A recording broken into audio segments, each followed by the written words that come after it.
Hey, good evening, everyone out there. My name is Damien Castillo. I'm coming to you from Austin, Texas on this lovely Monday night, February 17th, 7:53 p.m. Just looking to chop it up with you guys out there and hopefully get some feedback and get some questions, some thoughts, that type of stuff on just a few things that I'm going to talk about today. I'm working to get my videos down to where I don't go so long, because I know nowadays we want everything to where we can consume in, 8, 10, 12-minute type of videos, right? So I'm working on that. I'm going to work on that. But I want to talk about, of course, Dallas Cowboys stuff right now. As we're coming upon free agency. I'm looking at the list right here of all our pending free agents, restricted or unrestricted, and it's literally half of our team, half of our roster from last year. That once Dak went down, there wasn't really anything that was all that much impressive about our squad. So to have a team that I know Dak said the other day that he thinks we're not that far from the Eagles. I don't know that I can agree with that. I mean, in some ways, I kind of see it because you have Dak, you have CD, but then again, like, what else? Where else? Where's our the stars? Unfortunately, Overshown's hurt. My guy who was just balling out each week last season, getting better and better and better. Trevon Diggs, he's my guy, and who knows what's going to happen with this second knee surgery because something that's very curious to me, Michael Gallup, Terrence Steele, now Trevon Diggs, Bland even last year, where we're given a timeline for these guys, but then it seems like it doesn't quite happen. They're supposed to be out 3 to 6 weeks, and then it's week 8. Week 10, okay, where are they? So it's something that's just kind of unsettling for me.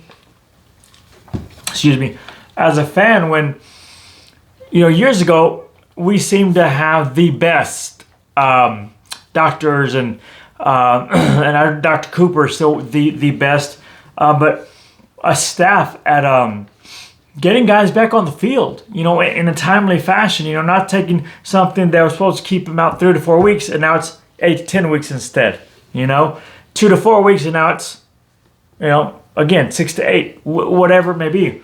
I know somebody made a comment recently that the Dallas Cowboys do not have what you would think they have, which is a world-class training staff with trainers everywhere, conditioning and strengthening coaches all over the place that are world class, because that's what Jerry Jones presents us as, is a world class organization. So as a world class organization, how do you have players that do not have enough folks to help, or not help, but be there during weight training sessions, during rehab sessions, during all this type of stuff that apparently I thought we were up here and the rest of the NFL was down here, and apparently it's the other way around. So I want to look into that some more and see what has changed, what is going to change, what may change, what may not change. But I want to touch on something real quick, and maybe the only topic that I get to before diving into some Dallas Cowboys stuff. I want some feedback. I want to see what you all believe, think, feel about the NFL moving to 18 games, because it came up again here in the last handful of weeks that that is something that not necessarily the NFL, but that the owners are going to continue to push for, which is an 18-game season. Now, my thing is this. I mean, as a football fan, I'd be down with 18-week season, right? But do you guys think at a certain point, is it like, okay, this is too much, and that's too much? personally, this is what I believe as far as an 18-week season. Okay, let's say the players agree to it, agree to their portion of the money cut and all everything else that goes into it, right? 18 weeks would have to have no less than 2 bye weeks, at least, right? Now, 3 bye weeks would make the season 21 weeks, right? So I guess 3 bye weeks is, is off the table, right? But at least 2 bye weeks makes it a 20-week season. But now here is my thing with the whole, because the NFL, it's all about safety. It's supposed to delay this and the other after they denied the concussion stuff and CTE stuff and all this type of stuff out, right? That we know. I mean, there's no way you can deny that. You can, but there's no way that it's believable that, oh yeah, no, football doesn't cause any kind of brain damage. It doesn't cause any type of trauma to the brain. Come on, man. Who are we fooling? But here's what I think, what I believe, feel, whatever word you want to put to it. I would be really good with an 18-week NFL season. 18-game NFL season. 2 bye weeks, minimum. I think 3. I don't know if that would be too much for folks. Man, 21-week season, that's a lot. But 18 games, 2 bye weeks per team, that's 20 weeks, right? So let me see if I can grab my other phone. I apologize for this, for not being ready.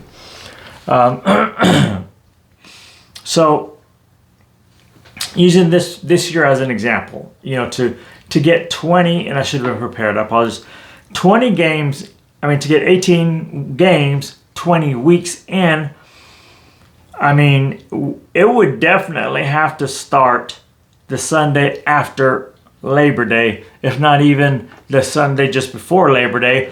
And then on Labor Day, that this year falls September 1st, you could do a triple header, quadruple header, whatever it is that you want, all the pomp and circumstances, the pageantry, this, that, and the other, right? But it will definitely have to start, pretty soon. 1, 2, 3, 4, 5, 6, 7, 8, 9, 10, 11, 12, 13, 14, 15, 16, 17, 18, 19, 20. So a 20-week season were to start on September 7th, that would go into January 11th or 18th. I already lost track, sorry. I've had 3 brain surgeries, so this little thing up here has been through quite a bit of stuff. So every once in a while I lose track of what I was saying. But we're going to be all right, though. So that's what we would be looking at. A regular season beginning, like I said, the Sunday, no, because that weekend, college football usually, they start early. So who knows? Who knows? But either way, it would have to be given plenty of time. But here's my thing. Something that I truly do not like about the NFL system is 53-man roster, but you can only suit 46 guys. Why? All 53 guys are on the squad. They're on the payroll. They're getting paid. They count towards the salary cap. Whether they play, 10 games, 17 games, 3. So what's the deal with that? So I personally would want to see the NFL say, okay, you know what? We've agreed that we can do 20 games. The NFLPA and the NFL itself, so the Players Union and the NFL itself. So we're going to do 18 games, right? Two bye weeks per team, and it's going to be 20 weeks. Now, here's the thing, though. I believe that in a situation like that, no team, even with what we are right now, no team should ever be having a bye week in week 3, week 4.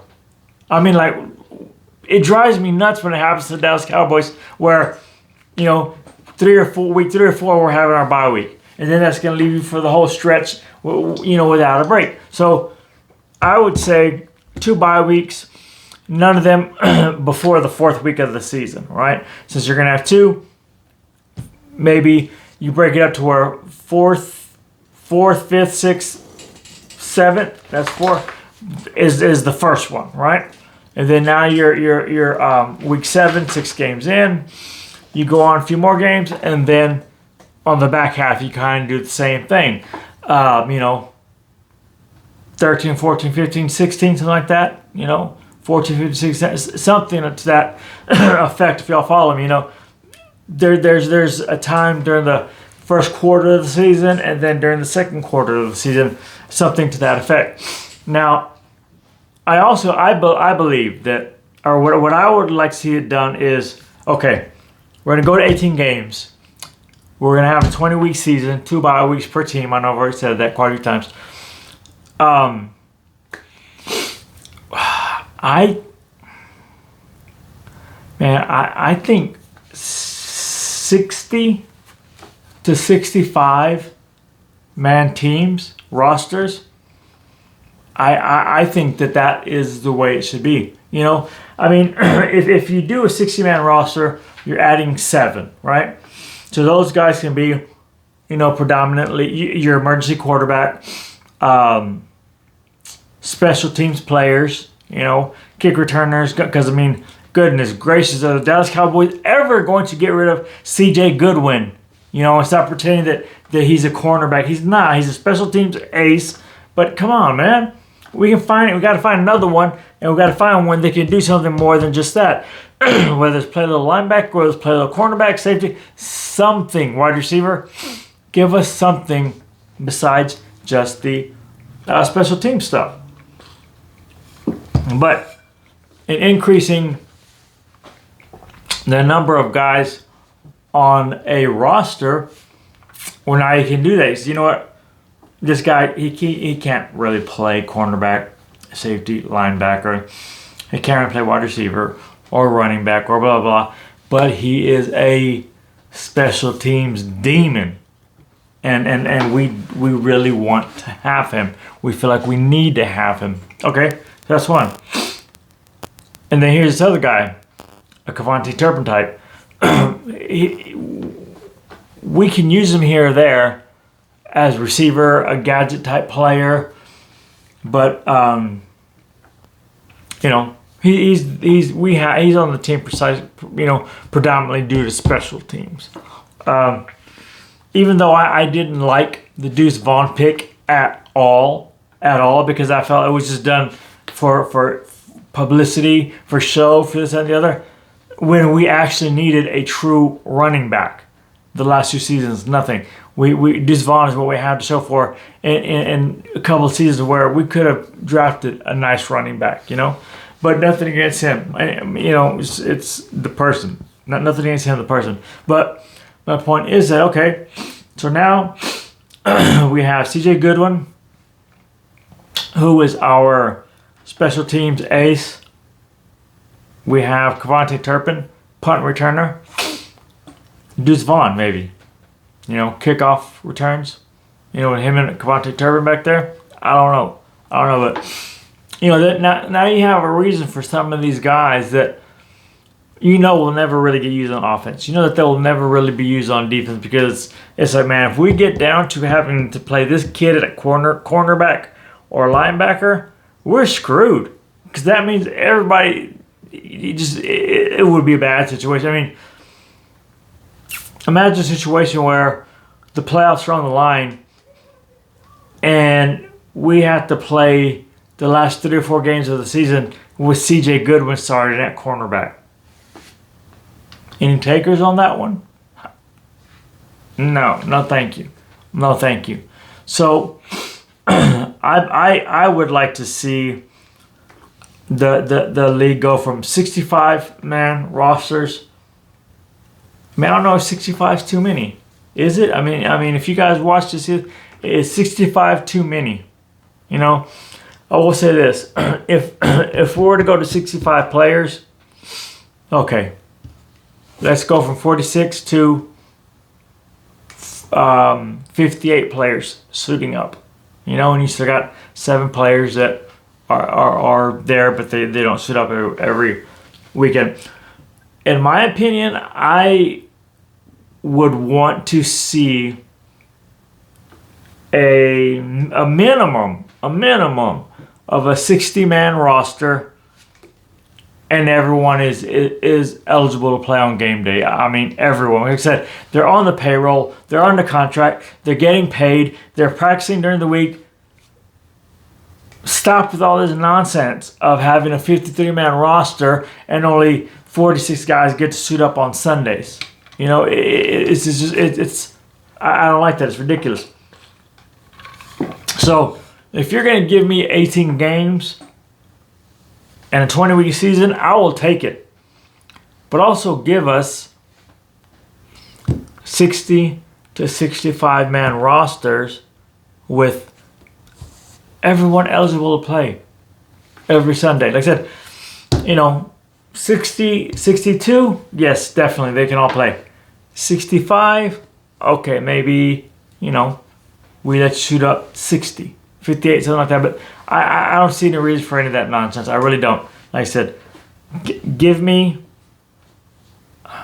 and it might sound crazy, I'm going to say a 65-man roster. I mean, you have guys on the practice squad anyway, 65-man roster, and everybody's eligible to play on Sunday. Now, how would that affect the practice squad? Because would you have a 65-man roster and then still another 12 players on the I would say taxi squad, if you used to call it, the practice squad? That might be a bit much, right? So, I don't know. But I mean, I believe that for safety purpose, for the health of players, these human beings that we enjoy watching what they do, but they're 225, 250-pound human beings smashing into each other full speed. You will see when Tyreek Hill scores a touchdown, CeeDee Lamb scores a touchdown, different things. You'll see the NFL. Oh, they reach up to 22 miles per hour is how fast that they got on that kick return, on that touchdown. You never see them talking about, because they've toned down the big collisions and the big hits being a part of the game. They don't highlight. Back in the day, if you guys remember, you used to be able to buy the videotapes, the video cassettes of the biggest hits.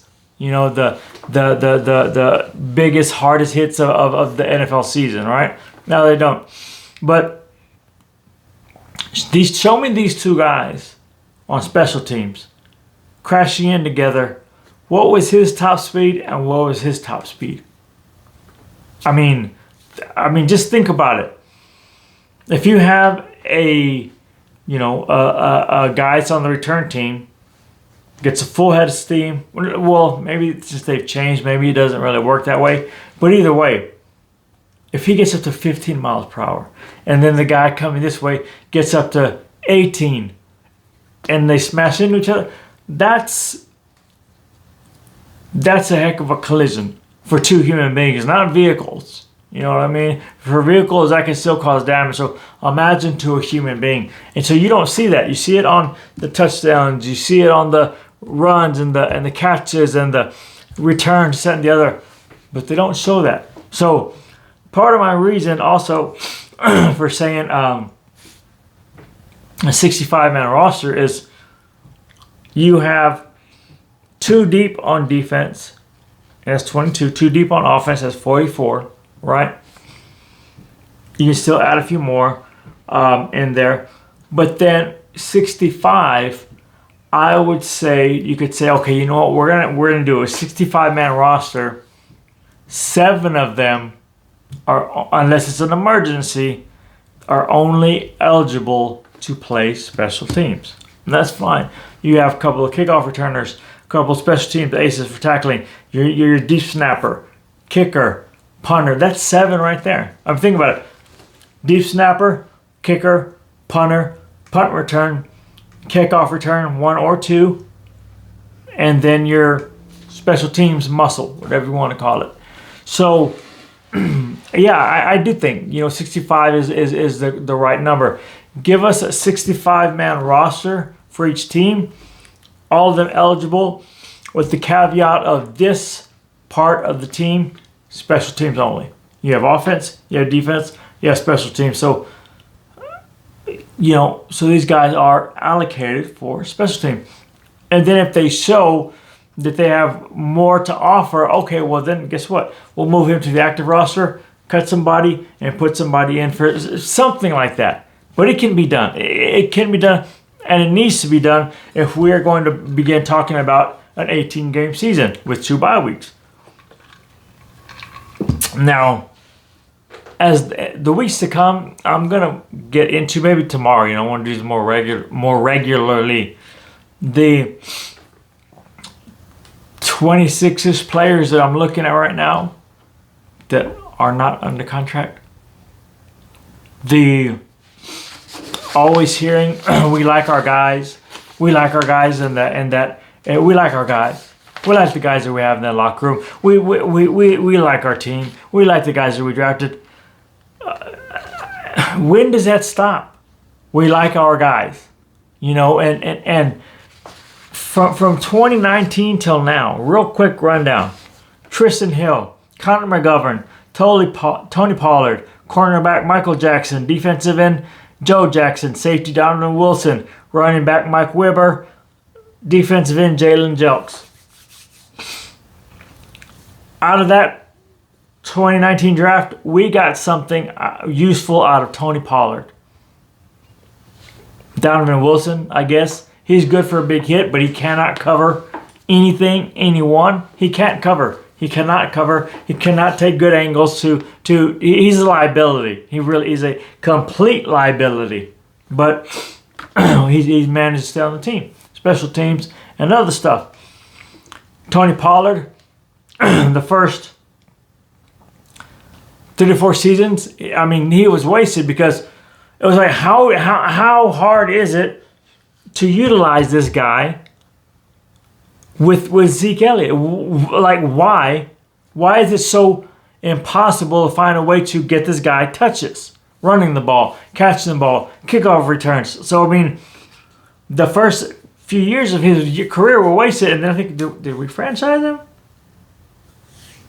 I can't remember that. But either way, and now he's gone. So, from the 2019 draft, where, oh my gosh, Rod Marinelli freaking just turns my stomach saying his name, died to have Tristan Hill. He had to have Tristan Hill that year, and we didn't have first round pick that year.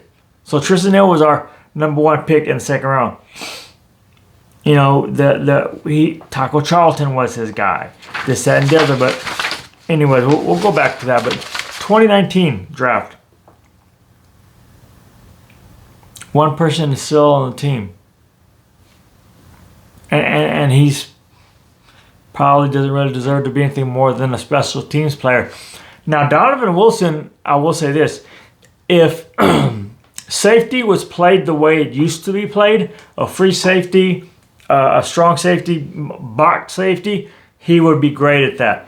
The problem is he is going to always be asked to have to cover someone, a running back, a tight end, and he cannot cover anyone, anything, anywhere at any time. He just cannot. He cannot. So from the 2019 draft, we have one person on the team who is really a special teams player. 2020, CeeDee Lamb, nice. Trevon Diggs, nice. Neville Gallimore, not so much.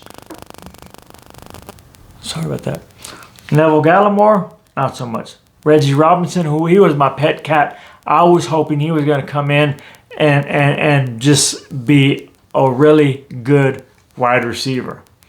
Cornerback. Didn't happen. Tyler Biadasz.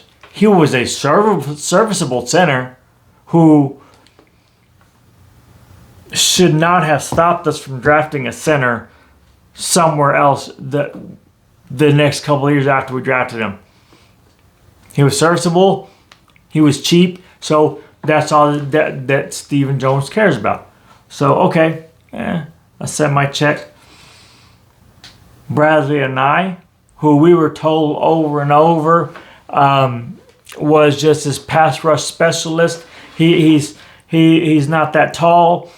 He's not that heavy. His arms are short. He's a slow player. All of that stuff.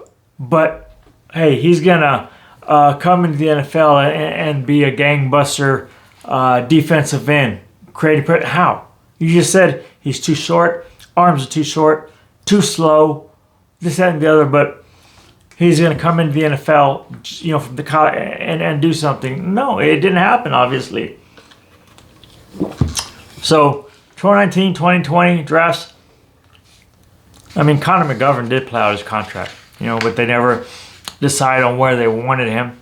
So again, he was wasted, considering he was that blinking light that Jason Garrett mentioned all the time. So, 2019, Tony Pollard, Donovan Wilson, and Conor McGregor, I guess. Conor McGovern, okay?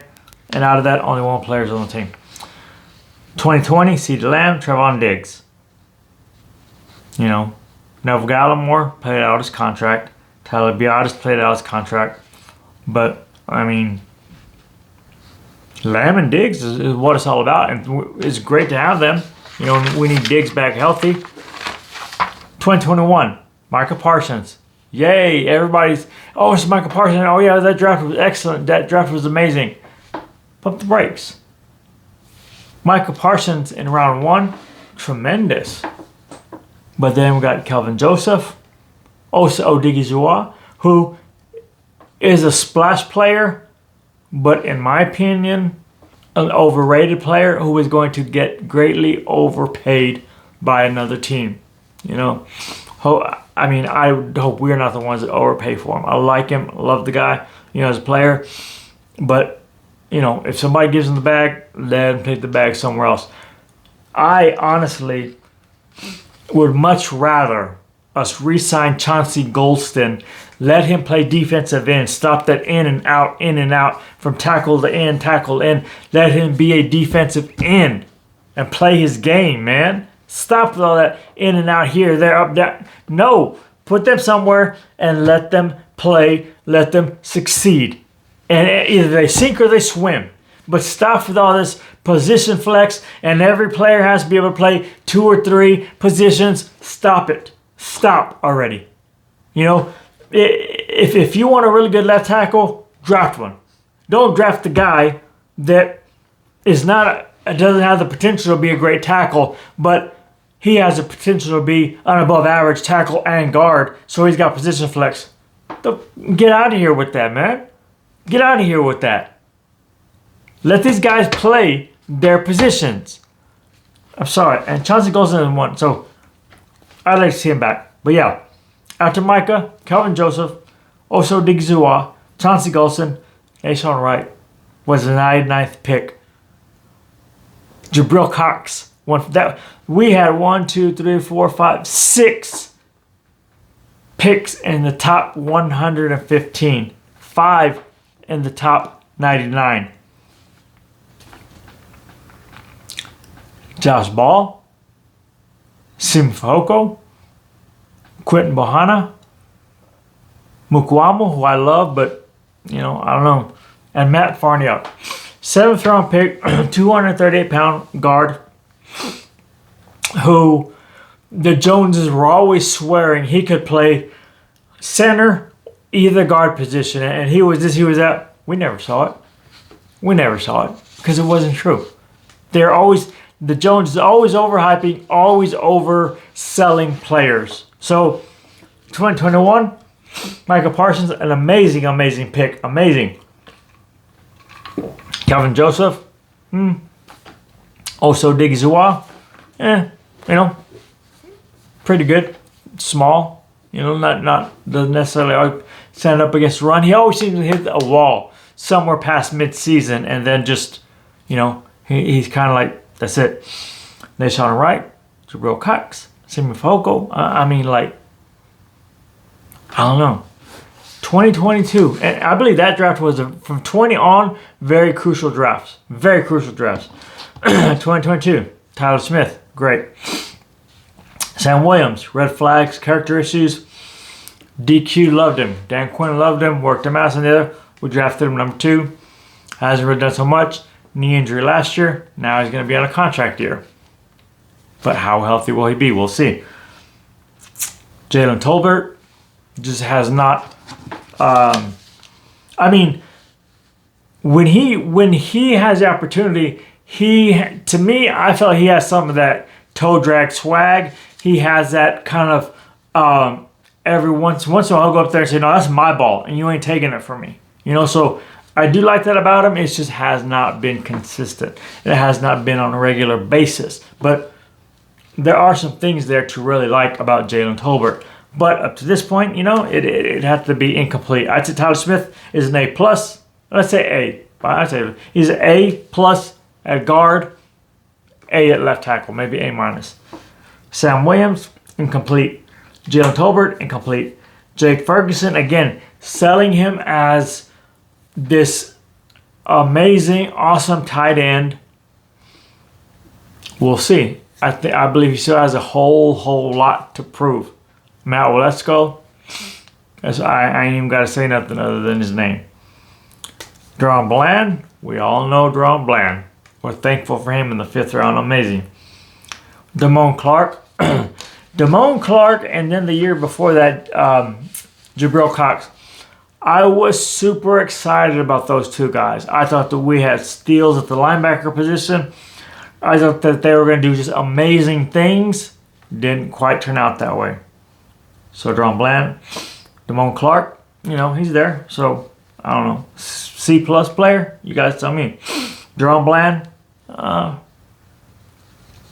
A, B+ player. John Ridgeway III, that one really bothered me.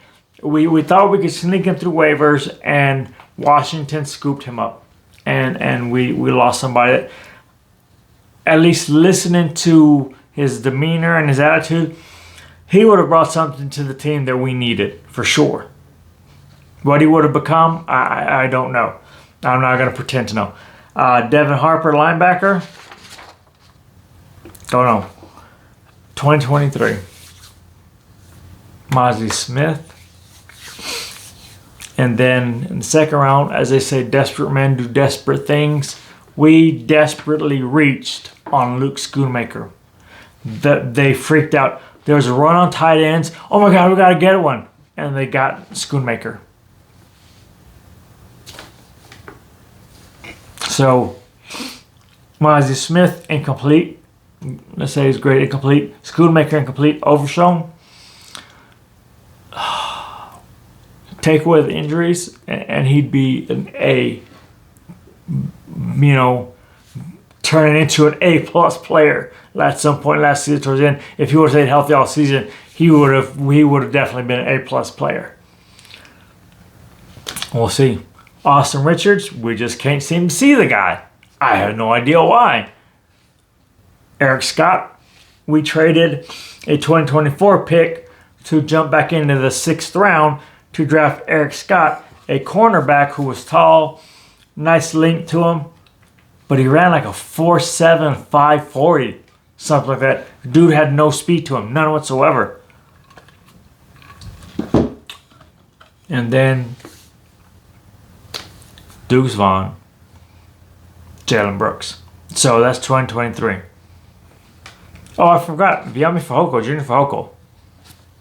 Nothing. Defensive end. A wasted pick on defensive end. So, out of that 2023 draft, we have an injured DeMar Overshown to show for that draft. We'll see what Mozzie does this season. We'll see what Schoonmaker does this season. Fajoko's gone. We'll see what Austin Richards maybe be able to give us. Eric Scott is gone. Deuce Vaughn may be gone. We'll see. Jalen Brooks is, special teams guy. Our new Noah Brown pretty much is Jalen Brooks. And then this past season's draft, Tyler Guyton. Hopefully, he turns out to be what we expected him to be. But I believe that for him to properly develop and become a player that we can really lean on, he has to be moved to right tackle. And The answer is not move him to right tackle and Tyler Smith over to left tackle. No, no, no, no, no. Tyler Smith is a very good left tackle, or good. I don't know. He's a good left tackle. He could be a truly great left guard. Leave him at left guard. Find a way to get Tyler Guyton to right tackle. And then, I mean, depending on what we draft and what we sign, I mean, I say keep Cooper Beebe at center, right? Since he already gave us last season. But you could say, hey, we drafted this really nice kid who we weren't expecting him to be so good at center. He looks great. You know, we can slide Cooper Beebe over to right guard.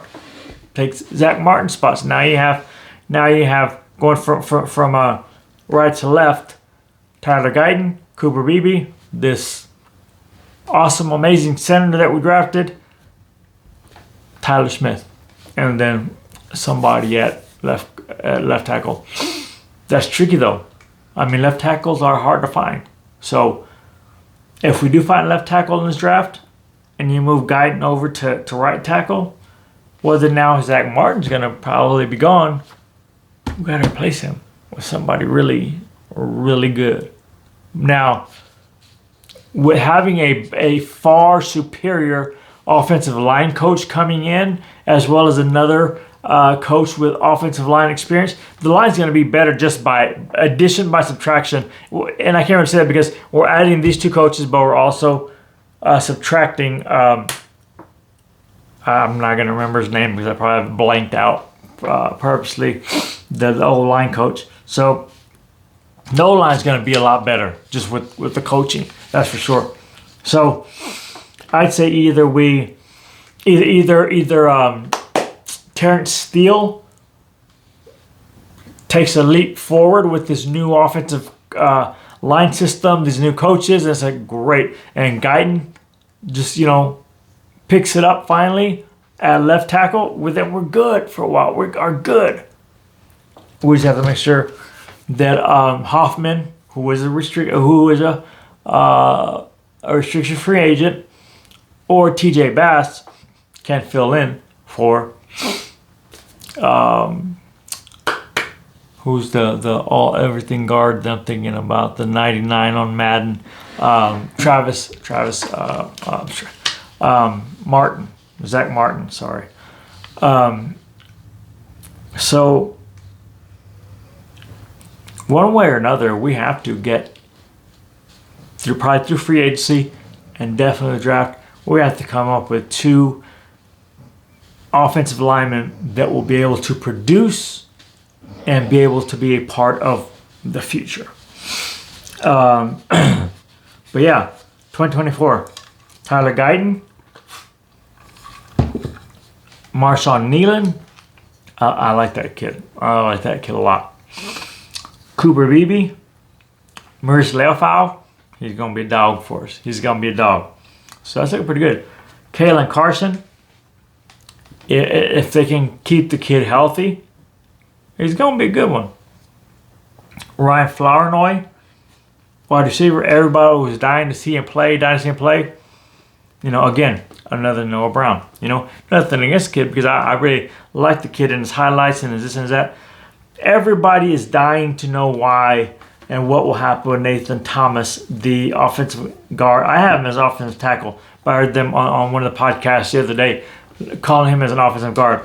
7th round offensive guard. He is what he is. Big boy, strong. What do you want him to be?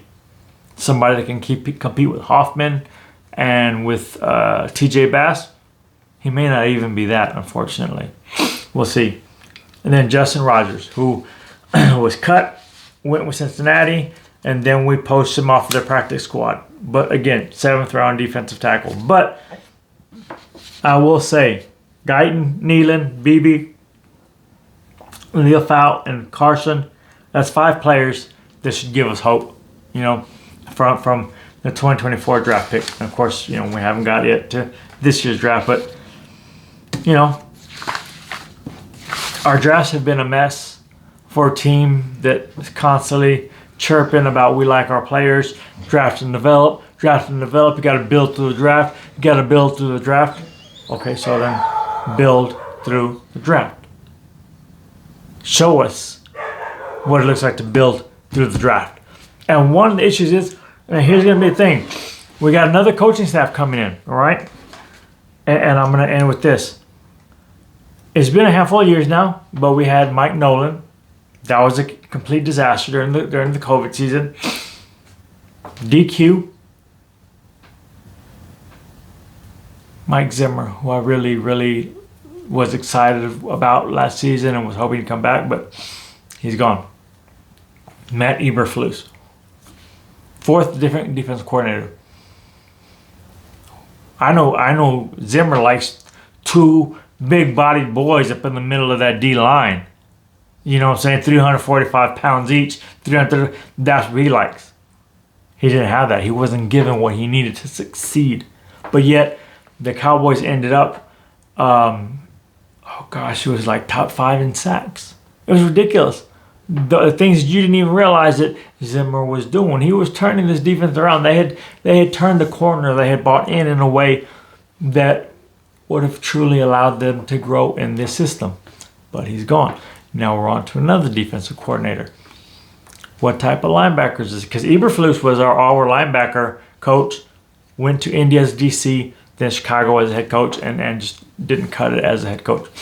So what type of players Eberflus going to like? Faster, smaller D linemen that can shoot gaps, penetrate and the other, or big strong guys that can hold the line and let our linebackers run clean and run free, right? Does he like tall, long cornerbacks, guys that are 5'11", that can move better? We'll see, but it's going to be a lot more. This is going to be a very interesting draft. Very, very interesting draft. And we'll talk more about that. I apologize for going so long because that was one thing that I said I wasn't going to do. I will show you guys something really quick. These are items my wife made for me. I showed her this picture and asked her to put it on a picture. It's Troy Aikman. It's Troy, Irvin, and Emmett in uniform, and then you can see their faces behind it. There's good old Michael. And then this one. Beautiful, beautiful, beautiful thing. So that's something that we do. That's something my wife does. So stay in touch. Reach out. Let's get some stuff going in the comments. Let me know what you think. And I'm going to work to continue getting better at shortening my videos. I apologize for going so long. It's 8:36 on a Monday night. So be good. Take care. Be good to those folks around us. Let's love people. Let's lift people up. Let's care for them. Let's strengthen one another. And let's go Cowboys. Thank you guys.